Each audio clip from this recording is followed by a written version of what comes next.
I grew up in Manchester, New Hampshire, a city of about 100,000 people, and a home of Amoskeag Mills. Amoskeag Mills were the largest mills in the world at the beginning of the 20th century for cotton textile production.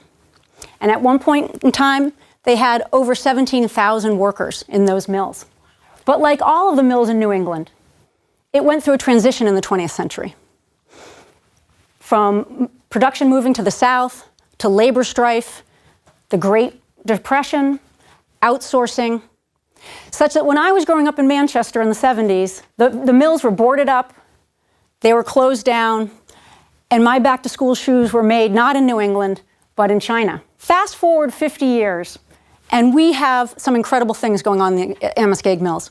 Some of the most advanced manufacturing in regenerative medicine around cells, around tissue, around organs, all of this providing new windows and frontiers for addressing human health issues, from heart disease to cancer to wound healing for soldiers and for the population at large. So this trajectory from industrialization to deindustrialization to reindustrialization is actually representative of a transformation going on in U.S. manufacturing today. U.S. manufacturing is at an inflection point. And there are a number of factors that are bringing this about. Global forces, changes in our public policy paradigm, advances in manufacturing technology are all leading to a convergence in which we have an extraordinary opportunity to rebuild the industrial base in this country, to start and grow new frontier industries, and to create quality jobs that support families and communities. So let me start and talk about what are some of these global forces that are at work. First and foremost, supply chains. So I went down to Washington. I had a real privilege of working for the National Economic Council in the White House as Special Assistant to the President for Manufacturing. And I went down, my first job in government, very enthusiastic, with a lot of ideas about how to revitalize manufacturing in this country.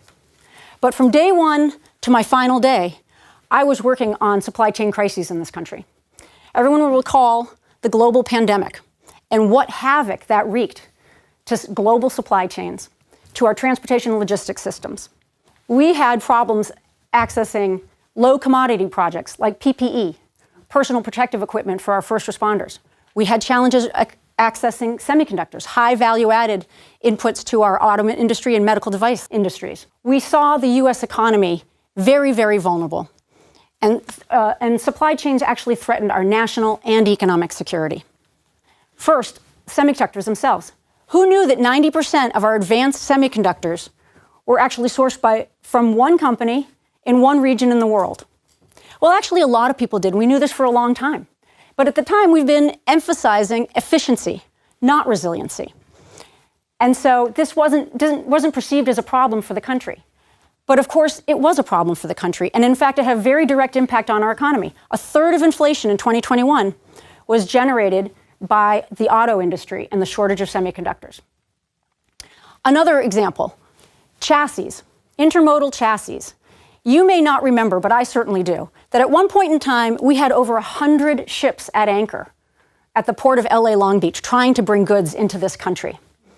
It was a very serious challenge. And one of the challenges we had was we did not have enough intermodal chassis, the chassis that you put on the back of a truck and move a container from a ship onto the truck and to its final destination. So we needed more chassis. Where could we find more chassis? Well, it turns out that several years beforehand, a number of chassis manufacturers in the U.S. had filed a petition to the U.S. government and said, you know, our industry has been wiped out by a flooding of the market by Chinese imports that undercut our prices. And in May of 2021, the U.S. government put a 200% tariff on the importation of Chinese chassis manufacturers, who, by the way, today control 85% of the market. But we, at that time, we did not have domestic production ready to go, and we didn't have imports. So it really exacerbated the challenge.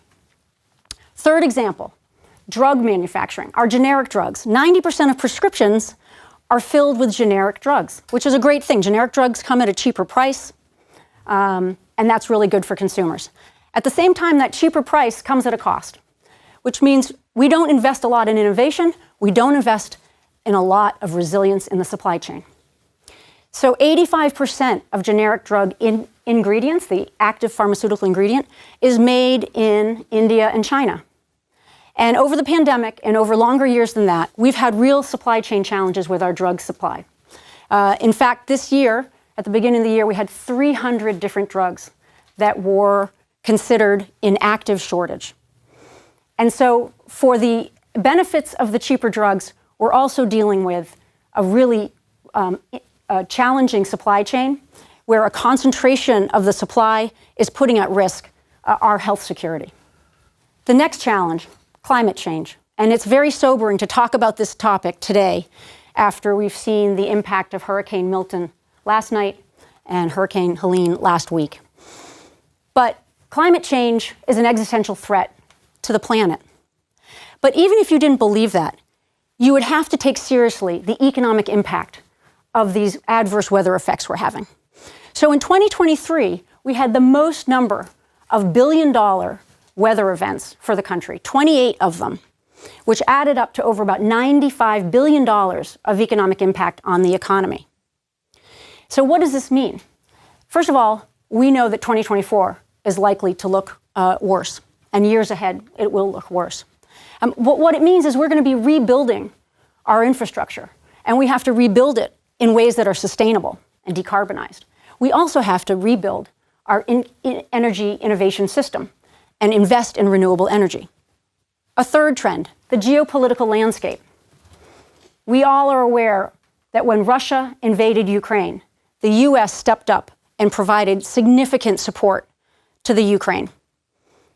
At the same time, we've seen tensions rise with China in terms of their ambitions for the South China Sea. All of this is putting an enormous stress on our defense industrial base. And we have seen the challenges with supplying basic munitions and also more innovative products. That, in and of itself, is a reason for investing in our defense industrial base. But we also have to be aware of the importance of these advanced technologies. These advanced technologies, whether it's in microelectronics, biomanufacturing, are important for our defense capabilities and military superiority. But they're also important for the economic future of the country. They're at the core of future industries that are going to drive economic prosperity for the country. A fourth trend is income inequality. So at the heart of populism is economic insecurity. Economic insecurity can make people scapegoat other people, look for answers in authoritarian figures, easy slogans. The fact is we've had in this country increasing income inequality, as has existed in a lot of other countries as well. Democratic norms and processes have been threatened. And part of our way of addressing that is to address income inequality. This chart shows over a 70-year period essentially productivity gains and average compensation and put them together. And if you look at those two top lines, you'd say, well, compensation is largely tracking productivity growth. This is a good thing. But if you take out of that top line on average compensation workers who have a 4-year college degree or are managers or supervisors, you get the bottom two lines, which show what's happened for the other workers, the other 50% of the working age population in this country. And largely, they've seen flat growth on compensation. We have what we call the Great Divergence in the early 80s. And while we have seen an uptick to these numbers, largely based on the tight labor market during the pandemic, as well as changes to the minimum wage, the fact is this is a structural challenge for the country.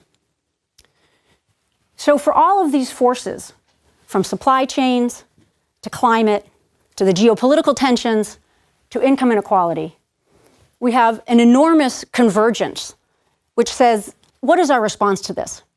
How are we going to change the direction and the trajectory of all of these forces? And so what we've seen is a policy response in the United States and in many other places.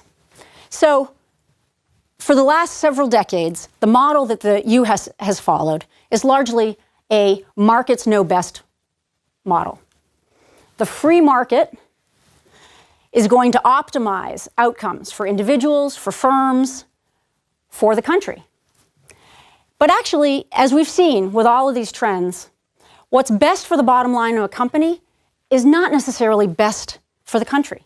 What we've seen over time is that private sector investment has been underinvesting in key areas for the economy, areas that are strategic and economic and make a real difference in our larger long-term growth.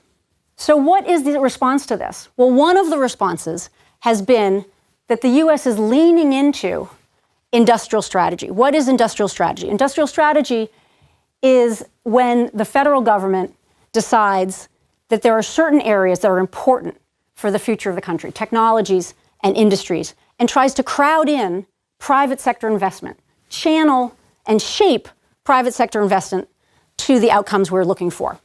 We have had a major effort at this in the last couple of years that has been actually mostly bipartisan in nature to try and shape that investment, because the federal government is never going to have enough money to build the kind of economy we want.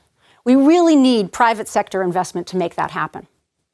So in the last couple of years, we've started and embarked on a new trajectory, and will bring about $1 trillion into the economy over the next decade and leverage trillions more of private sector investment.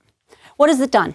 It's investing in resilient supply chains by investing in our semiconductors, critical minerals, also our defense industrial base.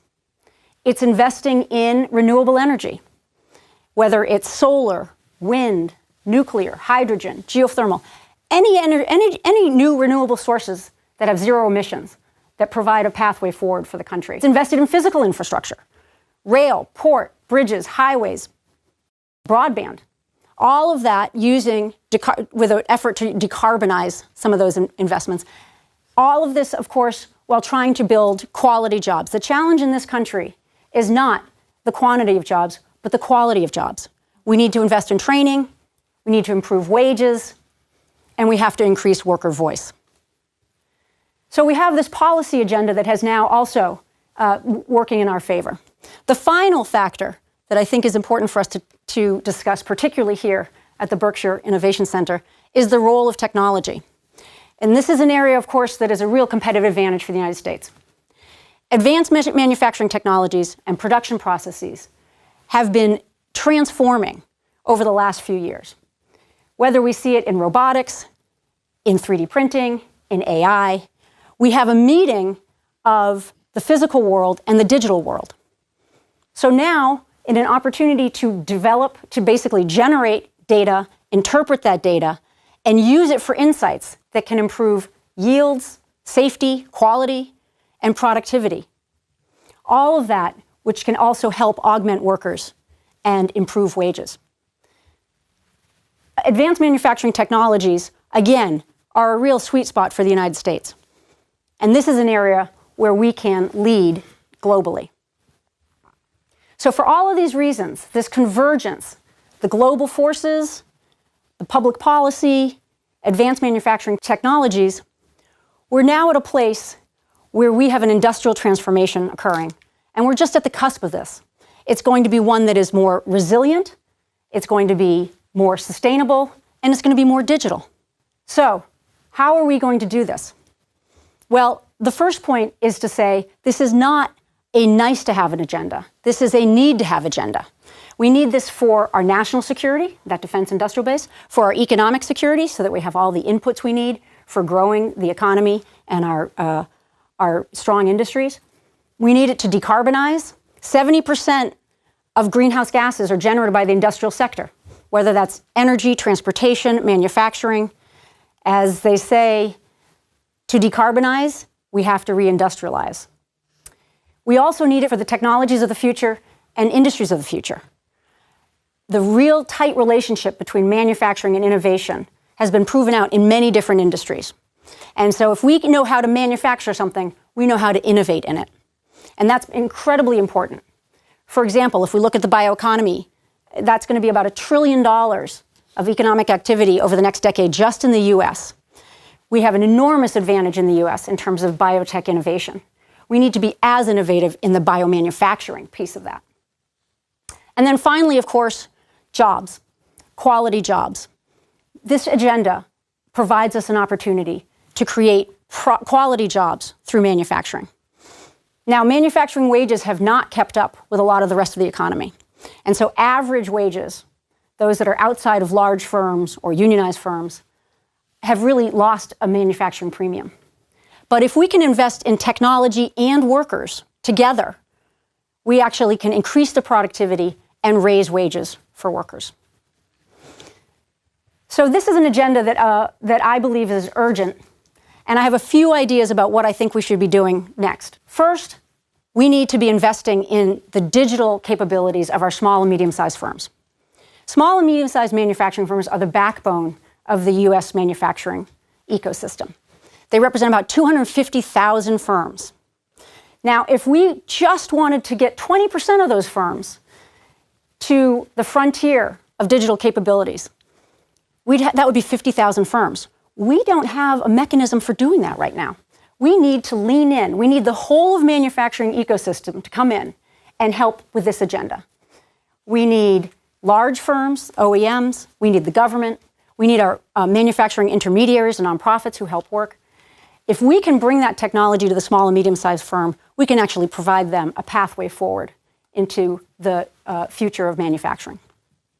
Secondly, we need to scale these technologies in these new industries, not just start. We have a long history of starting in entrepreneurial firms in the US. We're the envy of the world in terms of being the startup nation. We need to become the scale-up nation. Our capital markets have not always been aligned with this. They like asset-light companies. But that's changing. We're seeing venture capital come into the space. We're seeing the public sector find ways to bring more resources, financial resources, to helping hardware-oriented, manufacturing-oriented companies scale. And we need more innovation. We need to find ways that the public and the private sector come together to create new tools and instruments to help those companies not just start in the US, but scale in the US. Finally, we need to invest in our workforce. This is a billboard that I used to pass daily on the Mass Pike, heading to work. And I think it captures a little bit of the zeitgeist pre-pandemic, which is the robots are coming, they're coming to take our jobs, they're going to take our kids' jobs, we're going to need a universal basic income, all is lost. But the reality is the robots have not come for everyone's jobs. And frankly, if we'd had more robots, we probably would have saved more lives during the pandemic. Our opportunity here is to actually invest in the technology that helps augment workers, not replace workers. Because that's actually how we're going to get the best out of technology and the workforce. So we have a lot of different experimentation going on, even here at the Berkshire Innovation Center with the Manufacturing Academy. We need to both train and retrain our existing workforce, and we need to attract the next generation. And the next generation wants some of that new technology, and they want to be part of a future of making things as well. So with that agenda, I hope you'll agree with me that this is an urgent priority for the country, an enormous opportunity, and I hope you'll join me in trying to engage in this industrial transformation. Thank you.